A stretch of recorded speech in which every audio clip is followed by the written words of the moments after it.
recorded in the year that the United States of America gained independence in 1776. 2024 is turning out to be one of the most historic moments in American history.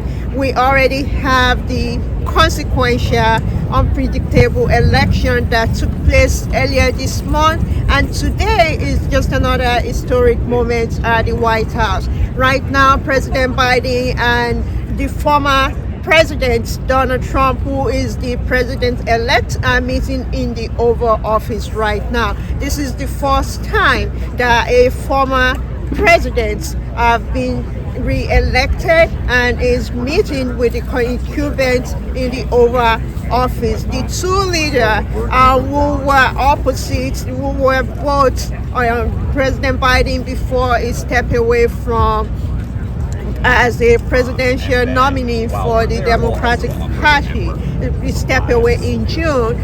Both him and the former President Donald Trump were on the opposite side, but today there was an olive branch between the two leaders, and this is part of restoring the tradition, a White House tradition that is part of the transition process that was skipped in 2020 election, when the former president, the number 45, was at the White House. So the president, as we reported yesterday, that the President Biden is bringing back that tradition, and he said that, as the press secretary said during briefing yesterday, that the president wants to restore those traditions and to allow Americans to see that democracy works and that there will be a smooth process regardless of politics, regardless of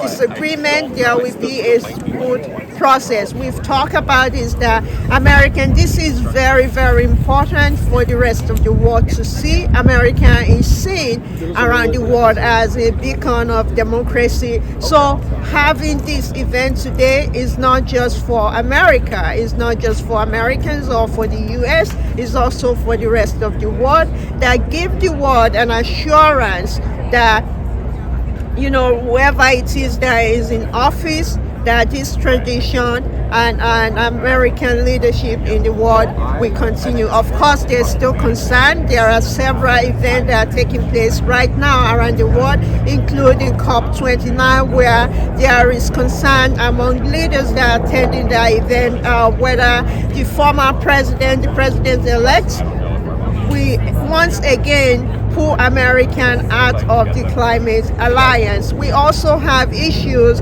regarding the crisis in the Middle East, as well as the crisis ongoing in Ukraine, and so we expect those topics will be part of their discussion, as well as other domestic issue, including addressing the border crisis, cybersecurity, and the threats from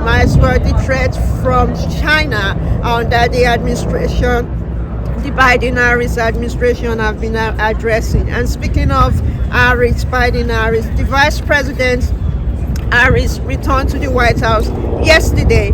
She had a meeting with the president in the Oval Office, and today she is in the executive office, but she's not part of the meeting in the Oval Office today.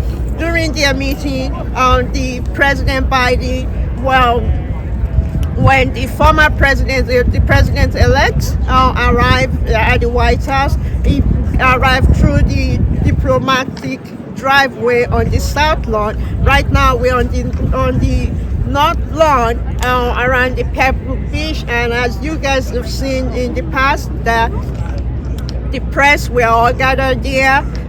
We haven't seen anything like this in quite a while, and this is because we are all waiting here to see if the former president, after his meeting with President Biden, will come out to speak to the press. So if he does, this will be his first, event at the White House pre-inauguration. And we've already shown you guys this, like you can see right over there where I'm pointing to.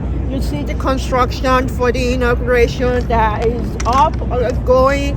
That would be where the parade during the inauguration day, when you see the president and the first lady now walking through Pennsylvania to arrive at the White House. So that building construction is ongoing right now.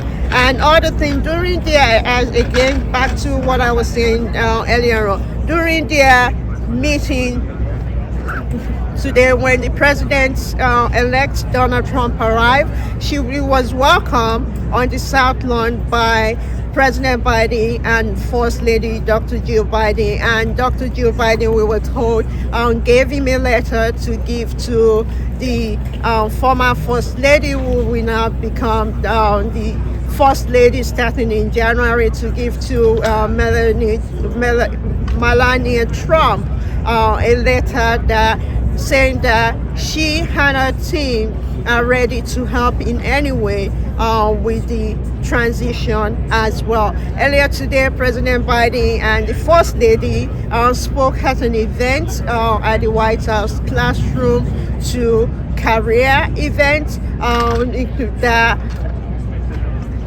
talk about is a summit engaged with stakeholders, with private sector as well as the public sector, to help to talk as part of what the administration have been working on in help ensuring that there will be more opportunity for people with a 4-year degree, open more pathway career opportunity with good paying job for people through apprenticeship as well as through 2-year college. The two presidents in their meeting in the Oval Office, President Biden welcomed the former President Donald Trump and congratulated him on his victory in the November 5th election. And the former president in his remark responded that politics, this is from the president-elect Donald Trump, said politics is tough, and it is in many cases not a very nice word, but it is nice word today, and I appreciate it very much. A transition that is so smooth, it will be as smooth as it can get. The two leaders also shook hands. It's their first meeting since that fateful June 28th election. Since that June 28th presidential debate, where subsequently the President Biden almost a month later on, exited the race and passed the torch to and endorsed Vice President Kamala Harris. And on the other side of the hill, right now in Congress, Republican leaders in Senate, the Senate Republican are working to elect a new leader that will replace the current leader for the Republican in Senate. And just a quick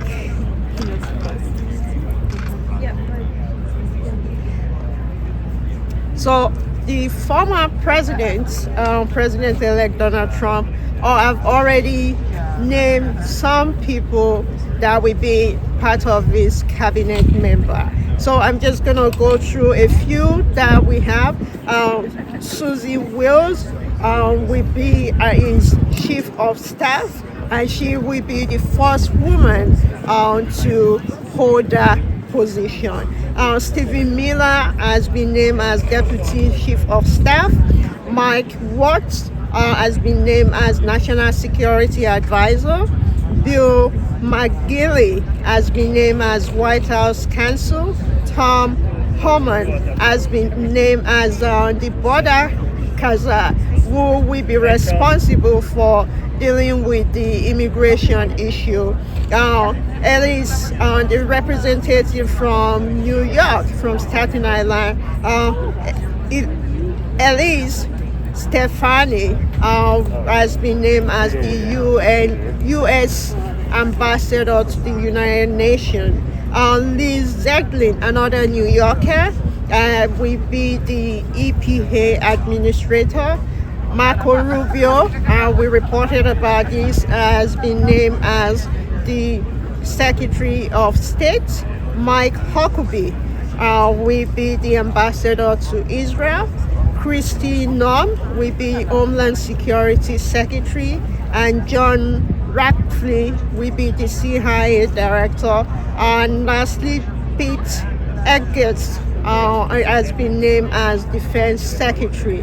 We will continue waiting here with the rest of the White House press corps, and we will bring you additional more updates as we get it. Again, the President Biden and former President Donald Trump and President-elect are meeting in the Oval Office right now, and we are all gathered here outside of the West Wing, waiting to see if the former presidents will come out to speak to the press, and we will be here to bring you the updates.